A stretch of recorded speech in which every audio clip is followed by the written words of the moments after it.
Christophe Willem a beau être un chanteur accompli et largement connu du public francophone, l'ancien gagnant de Nouvelle Star ne dispose pas pour autant d'une fortune à la Crésus. Bien décidé à remettre les pendules à l'heure, celui que l'on surnomme la Tortue s'est confié sans phare auprès de France 3 Nord-Pas-de-Calais sur son argent. En premier lieu, le chanteur de 39 ans a tenu à rappeler qu'il n'avait pas composé la grande majorité des titres de ses albums. Une précision importante pour comprendre que l'artiste n'a pas de l'argent en veux-tu en voilà. Il faut que les gens soient au fait que je n'ai pas composé énormément de titres depuis le début de ma carrière. De manière très factuelle, quand vous êtes artiste, il y a l'ADAMI, ce sont les droits d'interprète.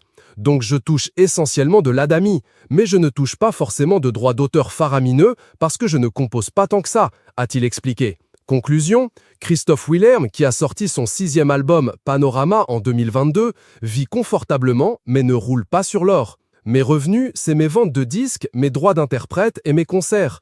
J'ai un crédit sur ma maison, je n'ai qu'une maison, je n'ai pas de fortune pharaonique. Je suis bien loti, attention, mais on ne peut pas appeler ça une fortune, a assuré l'interprète de double jeu. Si Christophe Durier, de son vrai nom, a décidé de se lancer dans la musique au début des années 2000, il a toujours été débrouillard pour gagner de l'argent.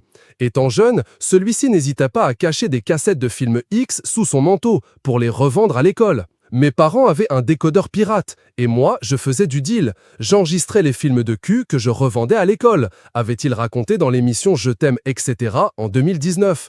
Un sacré sens des affaires. Mais lorsque Christophe Willem a remporté Nouvelle Star en 2006, ses parents ont été impactés d'une manière inattendue. À l'époque, Aix était propriétaire d'une auto-école dans le Val d'Oise. Beaucoup de gens ne voulaient plus payer leurs leçons de conduite, avait-il confié en 2015 dans Vivement Dimanche. Son père avait d'ailleurs confirmé, sur le canapé rouge de Michel Drucker, « Une dame m'a même regardé dans les yeux et m'a dit « Monsieur, vous n'avez pas honte de faire payer le permis à ma fille avec tout l'argent que votre fils gagne ?»